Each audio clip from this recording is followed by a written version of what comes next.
It is great to have you on the Family Goals podcast with David Pollack and Pastor Jay. I'm Joel House, and on this podcast, we want to encourage you to grow closer to God, to strengthen your marriage, and to inspire your family to reach its highest potential. Being a pastor is one of the biggest blessings of my life. It can also be really challenging. Often it feels like everyone wants something from you. That's one of the reasons that it's so refreshing when you find a trusted ministry partner, a Christ-centered, church-driven organization that's truly there to help you carry your church's mission forward. For me, Compassion International has been one of those trusted ministry partners. Hear me say this. Compassion International is much more than asking people in your church to sponsor a child. Compassion offers proven, no-cost resources to help pastors make mission and discipleship a personal priority for individuals and families in their churches. My local Compassion team is in my corner. They genuinely care about me and my church. Learn more about partnering with Compassion at compassion.com/familygoals. Here is part 2 of our podcast with Sage Steele.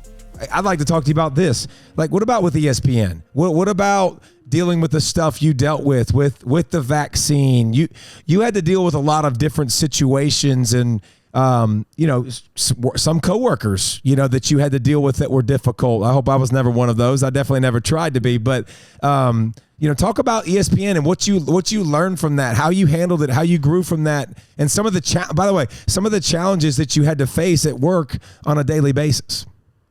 I'm going to start with a positive, which is whenever David Pollack was coming on our show, we were like, yes, because the energy he brought, even if he was in Athens, Georgia, or Tuscaloosa, or Knoxville, like no matter where you were, you brought that smile. And you were like one of the few people who we could throw anything at last second. We didn't need scripted questions with Pollack, and even if we tried to get them, he wouldn't write us back in time. So it was like fine.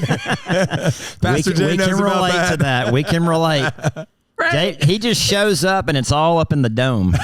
But it's actually brilliant, and that is a gift. And David was always so conversational on TV. Like, that is a gift, and very few people have it. And that's the reason why I initially loved working with you, because I'm like, this guy's brilliant, and I'm learning something from him, most importantly. So anyway, we'll go on and on about David Pollack as we continue. But listen, I'll tell you, that was the most devastating part, was my peers, because I was the old veteran there. Once Chris McKendry left and Linda Cohn went out west to LA and she was doing more hockey, I was the longest tenured female sports center anchor in Bristol. I started in February of 2007, so I'd been there the longest, and was always, just the way I was raised. I was always so, I was just taught to treat people with kindness, lead with kindness, and help others along the way. And most importantly, when I started there was no assistance. It was nasty. The women at the time, it was not a welcoming place in 2007. And I remember as a very young mother, when I started ESPN, my kids were 11 months old, 2 and 4. And I was just trying to survive every day, not having the confidence on air, and I was not good. And so all of the things, and being my husband was a stay-at-home dad, so every ounce of pressure was on me the entire time, and I just wanted a friend, and the women weren't. So I made a vow that every woman that came to ESPN, I would at least try, and let's meet up for coffee, or I would have like those jewelry parties at my house just to have friends over, and most of the time they wouldn't show up, and it was okay. As it hurt a little bit early, but then you go, fine, it's fine. Later, some of the women that are there now, I would invite over or reach out. Even when I was out on the West Coast in NBA, just try to reach out and welcome them and be that person that no one was for me. And it was great for a while. And then I guess I got a little controversial, and people ran for the hills. And so I think if I'm gonna be honest, the human element of it is what was upsetting and hurtful. That like, you can be everyone's friend and you can be that person until you make them a little uncomfortable. And that's the part where you're like, wow, I guess they weren't real friendships. And they're all still there. And so one of the times that really stood out was when I found out that one in particular was talking in the makeup room, that place, David, about I was in the process of the divorce. And it was so personal, obviously, and so devastating. And I wasn't talking about it to anybody, but someone found out through the same agents that we had. And we're talking about it. And I thought, what is that? Where someone is like gossiping, celebrating someone else's pain. And these are coworkers that you're on the air with, you know? So that's where I thought, and primarily women, you know, the men were here and there, but primarily the women. That's where I thought, my goodness, I'm so naive. Like, shame on me for trusting, you know, all those things. And then it took some time to work through that and try to forgive that there must be something in them that doesn't feel good in order for them to feel the need, right? To do that to someone else in a public way. So it began before I even filed a lawsuit, et cetera. But that was the toughest part, you know, and honestly, when you sacrifice a lot, as we all do, and it was a two-way street, ESPN gave me so much. I actually would not change a single thing, not a thing, because it all led to today, which is right where I'm supposed to be. But, you know, during those times, you feel completely alone. And there were a few people, you know, my guy, Matt Berry is my guy. And it wasn't always easy for him, David, right? Because I'm his teammate and his co-host who he loves as a human being, much less a co-host. We had fun.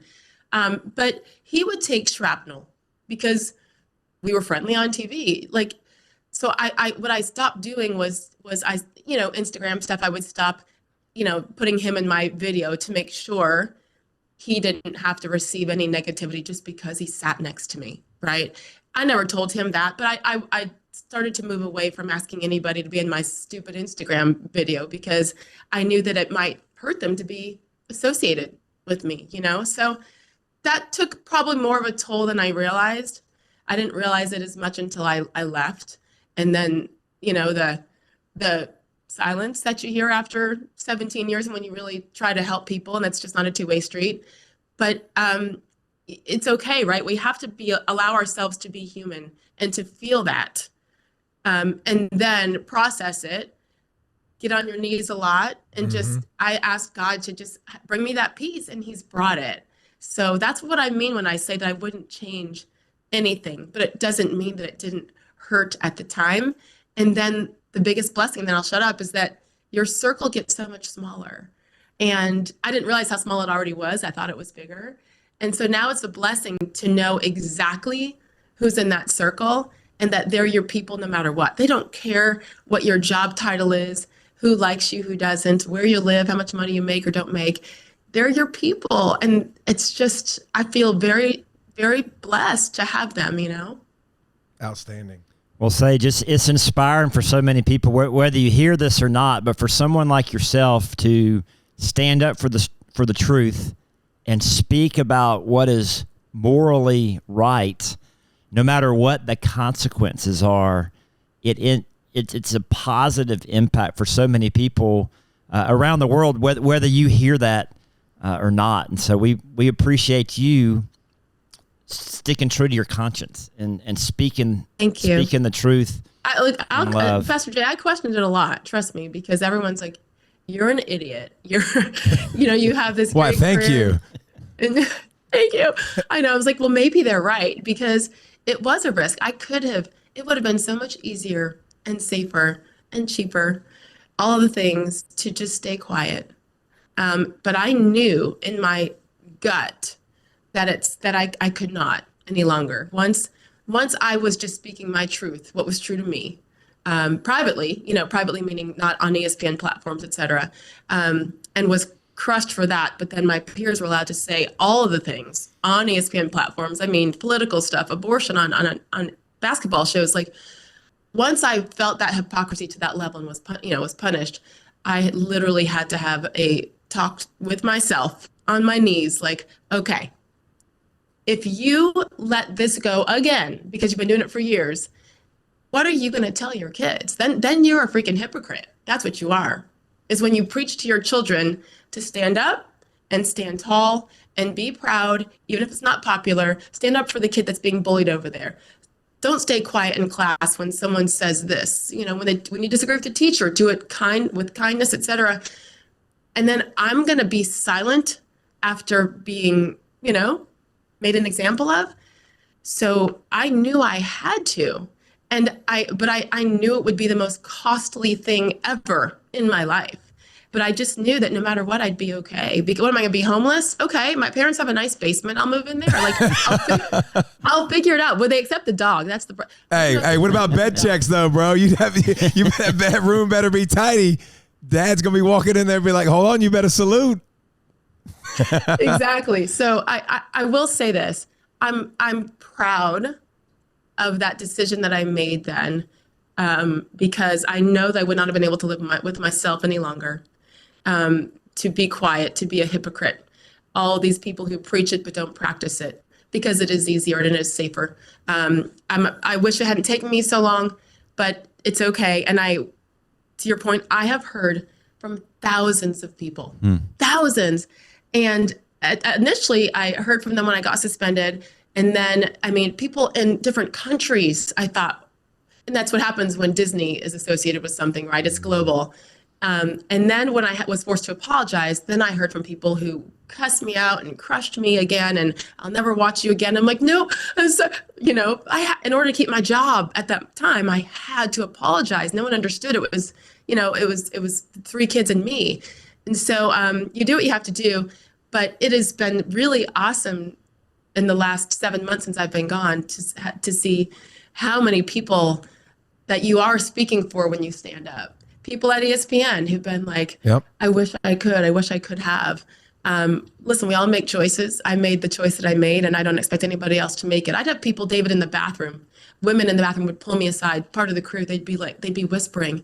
One of them started crying and just hugged me in the bathroom in a commercial break. She's like, please don't get quiet. Please keep fighting for us. And I realized this is so much bigger than my little fight. So much bigger. And now look, I have such peace with it, and I'm excited because I get to keep speaking for other people now. Dang right. And I think that's awesome. And honestly, just like vaccine, I've talked about it. I didn't want to get it, but I did because I didn't want to lose my job. And if you wanted to go on the road for game day, you had to be vaccinated. So I did it. For some of those people that are listening, Sage, I want them to know about some of the things that you're talking about that you stood for, and some of the reasons you got suspended, the reasons that you had to, the reasons that were important enough for you to speak up, so people that don't know that. Okay. There's 3 things, and I'll go in chronological order of the way I said it on the Jay Cutler podcast. Haven't heard much from Jay Cutler, that's for sure. The first thing was about just growing in the industry as a woman. And I just was talking about how much the industry has changed through the years, and how I'm so glad to see so many young women everywhere. And now there's different options with all the online stuff. It is a beautiful thing. And with that, I think women have responsibilities that sometimes people don't like to talk about. And for me in particular, I all the positive things. And I said, I also believe that, the whole women locker rooms and how we portray ourselves matters. This is also coming from a mother of 2 young women who has had discussions with them about what we wear and why, and what's our goal when we wear that. Mm-hmm. So I got in trouble for speaking about how I think men be better all the time in locker rooms, et cetera, everywhere. And women, we can be better too, because we are smart. We know what we're wearing and when and why and what the goal is. And I say it to my teenage daughters all the time. I'm like, so that's a little short. What's your goal? As you walk out the door, what's your goal in wearing that? Well, no, it's actually 40 degrees. So get back upstairs. So, the conversations I have with mine, I've been very consistent. I just said that I think we can be better, and we never deserve anything to come our way from men. But if you wear that, don't be surprised if some eyeballs look there, because guess what? I'm a woman and I'm looking at you too. So just let's not play dumb here, number 1. And that's honest, and I'll always say it. I'll stand by that. Number 2, Jay's team had done some good research on my stance on, just not even a stance. It's just my pride in my heritage and where I come from, and being a biracial woman. My mother is half Irish, half Italian. My dad's Black, and I was asked on The View now 10 years ago why I had to identify as biracial. And this is Barbara Walters on live TV, who was like, well, what's the problem? I mean, Barack Obama, president at the time, he's biracial, but he says he's Black. Why can't you? And then she's like, well, what about the census? And what do you mark there? And then she brought up Obama again. And I said, listen, more power to the president, but I said, it's interesting. His Black father was not around. He wrote a book about that. His white mother and white grandmother raised him, but he won't even identify at all with his white side. I think that's fascinating for him. You do you, I'm gonna do me. And I said this joke then, and I'll say it for the rest of my life. It's not that funny, but it's true. Like I'm pretty sure my white mom was there the day I was born. And so I'm like, why am I gonna not listen to my mother, not honor my mother equally? I'm so proud of my family, and I've been loved as much by my white side as my Black side. I don't see why that's a big deal. So that got me in trouble. Then the final thing was the vaccine. And David, I had just come from the Stop and Shop grocery store to get that shot. It was the last day I could get the vaccine in order to be fully vaccinated by September 30th, 2021. And so I was emotional because I thought I was disgusted with myself for giving in and not standing up for what I believed was right with this vaccine and being forced to do it. And all I wanted was a little bit more time and more research. I had done my homework. I knew that the FDA on average takes 6 to 9 years to approve a vaccine. And this had been shoved through in a couple of months, and it was very political. So I just wanted more time and didn't want to do it. And listen, like I said on the podcast, it was Disney that forced us. And I thought it was sick and scary, those are my words, for anyone to force us to do anything to our bodies. But being a global company, I understood it. And in order to keep my job, I did it that day. So I had a Band-Aid on my shoulder because I'd literally come sprinting in from the grocery store. I was going to not do it. And then at the last second I did it and was just disgusted with myself. So pretty emotional. And that's what got me in trouble, was crushing Disney. So from there, I got a phone call from my agent, and then from Norby. And that was the beginning of the end. And they said they were going to suspend me. And it didn't sit right at the time because I knew what they had allowed others to say about things that were much more egregious. I was just speaking about my experience as a woman in a locker room, as a biracial woman, and as someone who'd been forced to put a shot in my body I didn't want to, while complying, right? So I thought, I'm just giving my opinion, but I'm complying. And apparently there's a double standard. So I stand by all those things. I'll say them to the day I die.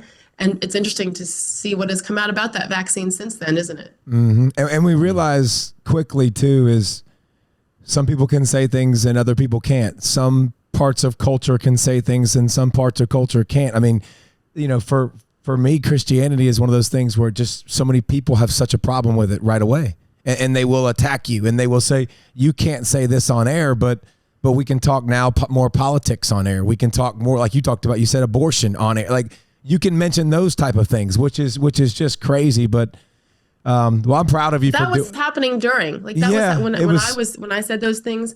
That was happening before, during, and after. And that's where the lawsuit came from, was just consistency. You cannot allow them to go on ESPN platforms about all these things that are personal to them, and the alleged Don't Say Gay bill from Florida, all the things, and having moments of silence in women's basketball games for political issues, with our talent leading the way. But then I'm on an off day speaking about my experience, and I'm punished. And listen, the punishment continued. It wasn't just the suspension, it was assignments taken away, many, many things. And that's where it came from. Listen, I'd never used an attorney for anything in my life, anything, not even with what happened with my marriage, nothing. The least litigious person ever. And so for me to do that was a big deal. But again, I knew once I stood up, my career would, in that way at least, what it looked like at ESPN would end. And I think what I'm most proud of, besides the fact that I was speaking for many others, not me at that point, was that every day for 22 months after I came back from suspension, I walked in there with my head held high and smiled and compartmentalized, because every day I was scared. I put those fears here and shove it in the back of my head and walk in and do the job that I loved for 22 months. And that wasn't easy when I knew I had all those haters right there, sometimes in the same room, certainly on the other side of the camera when I was doing interviews, right? With some of my peers and fellow analysts. But I knew I wasn't going to let that take away the joy of the job that I loved. And every day when I drove up there, my parents and I would pray. I'd get to the parking lot as I was putting on my mascara, and I'd call my parents, and we'd have a little group call and say our prayers as I walked into that building. So I felt protected every day. That's amazing. And I think I'll give it to you, Pastor Jay. I think I worked with you the first day back because I was like, Sage, it's so good to have you back. Because do you remember that? I cried when we got done because you did that. Well, don't be tearing up on me, girlfriend. Like literally, I just remember I was like, I'm so excited Sage is back. Like I was just literally excited. I wasn't trying to make a statement or anything like that. I was just like, it's so good to see you back. Yeah. But you did, because everyone else, it was like tiptoeing around me, and like it was a thing, right? And so when you did that, I was like, you don't know what that meant to me, because I was so afraid. So darn, look at what you just did to me. I didn't mean to, but I'm glad I got it. Good. You got it. You know me. But that meant the world. Well, Sage, Davey already said this, but you are an inspiration to so many people, and because you took a stand for each of those things, and what's close to me is the vaccine, because my father-in-law is paralyzed from the knees down because of the vaccine. Yep. And he's paralyzed from the knees down. Now he got Guillain-Barré syndrome because of the vaccine, and so paralysis began in his toes, went all the way up to his where he almost couldn't swallow, and they never admitted it. And he has a tremendous attitude. He's joyful. And my son's in here, his grandson. But it just frustrates us every time we would hear the commercials and hear people pushing it, but no one was mentioning the side effects. And here our 80-year-old grandpa is paralyzed now, and he was in a wheelchair. And so for you standing up and taking a stand, maybe there's other people who didn't get the vaccine, and it kept them from some really dangerous side effects that you never know the impact you're having this side of heaven. Of course, when we get to heaven, we're going to get to see all the impact we had and the people. Yeah. But because of your platform and because of who you are, and I tell Davey this all the time, the incredible platform that he has, and I'm so proud of him, because especially here the last few years, he's become this huge inspiration for Christians and people who are followers of Jesus. And it's been neat to see through a lot of the hardship and difficulty, it's created an opportunity for Davey to share his faith with more people. So that has been something I've loved seeing more of since you left ESPN, David, because we always knew, and I think you were public about it, but now you've gone to another level and you're just doing it, and you're just doing you, and you're talking about the things. And I know you're inspiring people. It's really beautiful to see, because it does take courage. People say it shouldn't. It does take courage to be out there and be vulnerable with it, especially in today's society where it seems like everybody is anti and doesn't want to hear about people's faith, which is so sad, which is what? Proof that we need to keep going and keep going with it. I'm devastated to hear that about your father-in-law. I cannot imagine. And I think that's the thing. Just be honest with us about what's out there. Be honest so people can make their own decisions. That's one of the reasons why I chose my kids, my daughter in particular, chose the college that they're at. They're at High Point University in North Carolina. They're junior and sophomore, my daughter and son. And she was passionate about this, about not being forced to do it. And that's on her own research, I promise. And just to give people options and choices on what to do with their body and their family, their children. And I, and for older people, like my father has two kinds of cancer. He's almost 78. My mom's 74. It is different based on ages. And there are recommendations, right, for depending on where you are in life and your health. But I think being forced like that is what was so devastating. And now we're slowly seeing more and more of the facts of some of the risks and some of the people who've been affected in bad ways by it. So I will add your father-in-law to my prayer list, which is quite long, because it's, we all need it, but in particular, what he's going through and what your family's going through, I cannot imagine. How do you not have some anger there? How or do you? I probably have more anger than he does. He is such a gentle heart and forgiving and just enjoys life. I want to shift gears a little bit here, Sage. I want to talk about women's college basketball, and I want us to get into talking about women in sports. But that's exactly where I was going to go, because we got to get that. We got to get that in before we have to let you go. But let's talk about women college basketball. I'm a huge LSU Tigers basketball fan, and I love Kim Mulkey. We are the national defending champs. You got a mouse in your pocket? You didn't do anything. I can tell you the starting five for LSU. The first two Give girls me the starting off the bench. five. You want to hear that? I want to hear it. Yeah, don't be one of those people that say I got the starting five. Go. Well, you got Angel Reese, of course. Yes, I mean, SEC everybody Player of knows the her. Year. Yes. Haley Van Lith. Okay. You know Anessa Morrow, who transferred from DePaul, All-American in her own right. You have Michaela Williams, who's SEC Freshman of the Year. Okay. Right? That's 4. And then their best player, the best athlete on the team, Flau'jae Johnson, super sophomore. You have Last Tier Poa coming off the bench, and you got Del Rosario coming off the bench, the 6'6" freshman center. Dang. Hey. All right. Like LSU, we're going to win the national championship. Now, we got a terrible draw. We're in there with Iowa. We're in there with Caitlin Clark. We're in there with UCLA. Give me Caitlin Clark, baby. Let's go. But yeah, I love Caitlin Clark as well. It's that draw women's is not sports. an accident. Oh, don't you think? Don't you think? I mean, those people at the NCAA, yeah, I mean, they want that all over again, don't they? Oh yes, they do. Yes, they do. It was the most watched national championship game in the history of women's basketball, I believe. Am I right? Am I right, so Davey? Oh yeah, you're I right. think it had to be, right? It was, yes. It's going to come back on Angel Reese. It's going to come back on her. Well, I hope so. I hope Caitlin Clark shuts it up. But go ahead, Sage. What do you think about women's basketball? Well, first of all, I'm with you. Caitlin Clark is a stud, and how she's handled all of that from the beginning has been just pure class. Her parents must be so proud. It has been really, really cool to see that evolution of women's hoops, you know. And I love it. And ESPN's done a beautiful job with that through the years, you know, and just continuing to push it. Those girls, you know, one of my best friends in the world is Becky Hammon. Of course, head coach of the 2-time WNBA champion Las Vegas Aces.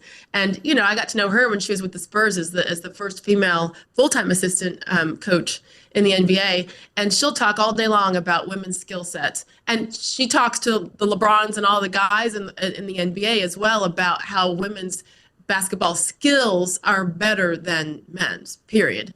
And then, of course, the athletic side of men is a whole different story. Which for some reason is in question these days. I don't understand. Don't worry, anyway, I'm getting to that next. Just finish this up. That's my next question. Don't you worry. I know, I'm so bad. But like, it is so cool to see how the game has grown. I have to tell you, I am the biggest Kim Mulkey fan.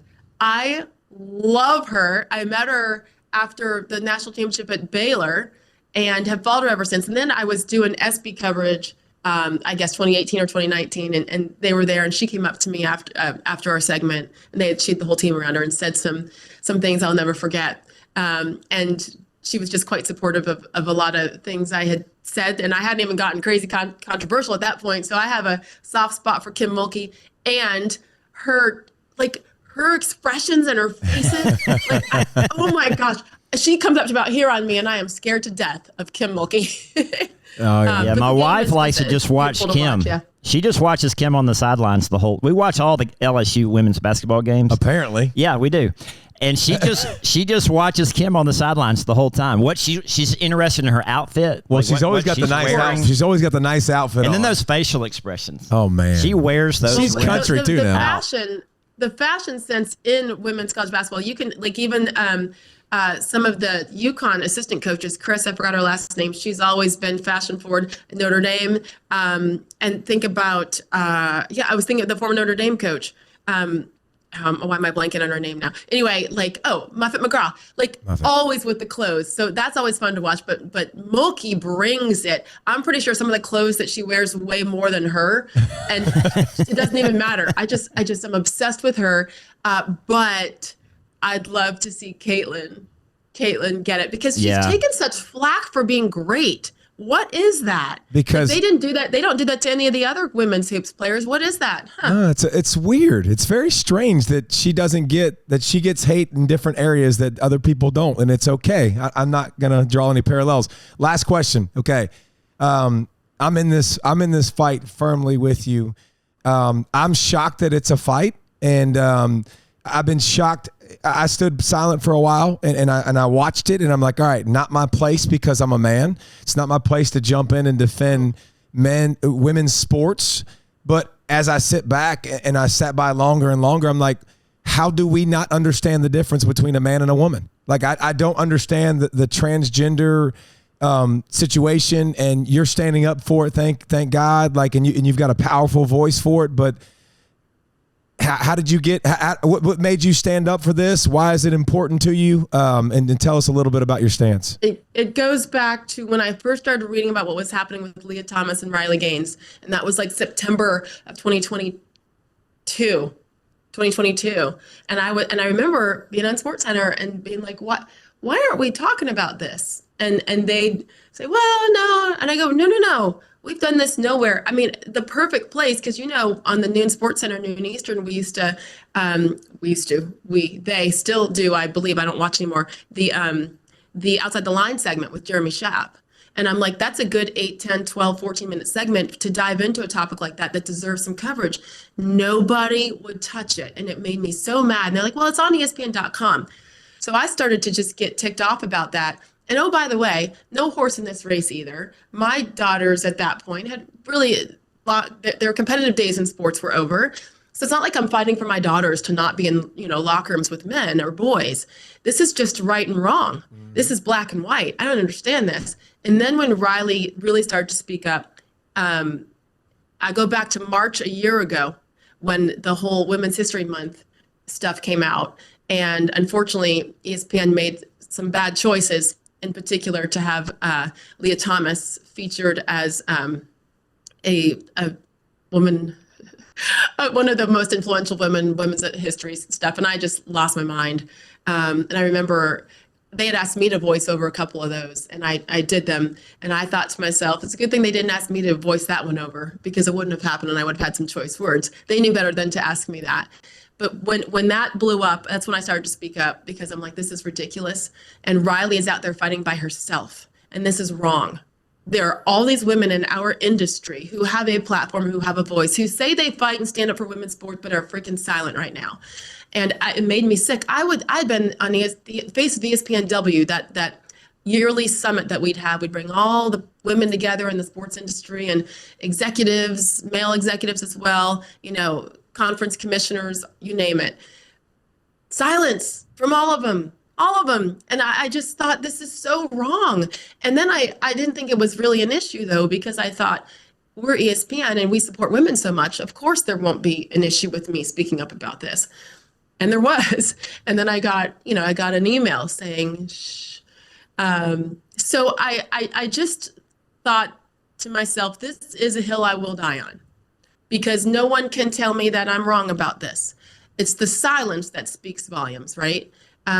Listen, I don't know what you guys think. To me, there's such a dark side to this.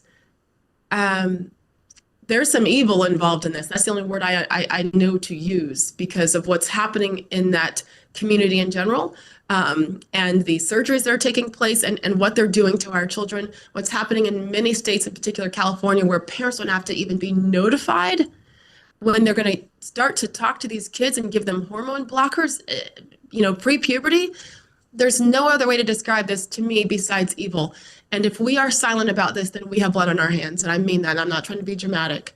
But as a woman in sports for 28 years, shame on me if I don't say something, even if it's costly, and it certainly has been. Last week, I was on Capitol Hill, and it was such an honor to be in the room with 4 senators who are fighting for women. along with Paula Scanlon, who was on that UPenn swim team with Leah Thomas and what she described, and Kim Russell, the coach at Oberlin College, who was fired for not allowing a boy into her lacrosse locker room at Oberlin College. All the stories. A Title IX lawyer that reminded us that every single time a college or high school does something like this and allows a boy or a man in, it is a Title IX violation. But no one's fighting back because they're scared. So listen, my career's blown up in many ways with some fun stuff coming. But so what do I have to lose? Like, I'm going to go deep, go hard for these girls and these women, even if they're not, because of the fear. Fear is real. I understand that. I lived in fear for a long time. And it's a beautiful thing once you let go, even though it is quite costly. But I feel I can, and my daughters even say, Mom, sometimes they're like, can you chill out a little? You know, because they attack them. People come after my daughters on social media and threats. It's disgusting. However, that's what they want, is for us to be silenced. And if I'm quiet, and Sam Ponder's been speaking up as well, you know, and all these young women at 22 and 23 who are having the courage, then shame on me if I don't. But I think it's insidious, it's evil, it's sick what's going on.